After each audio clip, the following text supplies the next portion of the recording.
Hi friends, వెళ్ళాక చెప్పాను కదా పాలక్ పన్నీర్ అని.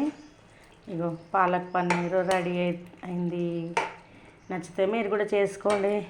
పాలకూర, టమాటా ఒకటి, కొంచెం పాలకూర, ఒక 2 పచ్చిమిరపకాయలు వేసి మిక్సీలో వేసుకోవాలి ఫ్రెండ్స్. మిక్సీలో వేసుకొని పన్నీర్ ఉంది కదా, దీన్ని నూనెలో వేపుకోవాలి. ఫస్ట్ నూనెలో వేపుకొని పక్కన పెట్టేసుకొని, ఈ పాలకూర మిక్సీలో వేసినాం కదా మనము. మిక్సీలో వేసినాక నూనె పోసుకొని నూనెలో చేసుకోవాలి ఫ్రెండ్స్. నూనెలో ఉడికించుకోవాలి. ఉడికించుకున్నాక కొంచెం ఉడికినాక ఈ పన్నీర్ వేయాలి. పన్నీర్ కూడా నూనె పీడ్చాలి కదా, ఉడకాలి కదా మంచిగా అని ఇలా చేశాను ఫ్రెండ్స్. నచ్చితే మీరు కూడా చేసుకోండి. లైక్ చేయండి, షేర్ చేయండి, కామెంట్ పెట్టండి. మంచి కామెంట్ పెట్టండి ఫ్రెండ్స్. పిచ్చి పిచ్చి కామెంట్లు అన్నీ పెడుతున్నారు. పెద్దవాళ్ళం కదా, కొంచెమన్నా చూసి పెట్టాలి కామెంట్లు. పెద్దవాళ్ళం కదా, అట్లా పెట్టకూడదు. తప్పు పెడుతున్నారు కామెంట్లు. అలా పెట్టొద్దు ఎవ్వరు, ఓకేనా? మీకు నచ్చితే చూడండి, లేకపోతే లేదు. కామెంట్లు మాత్రము పెట్టకండి. అలా తప్పు కదా. చిన్న పిల్లలమా మేమేమన్నా?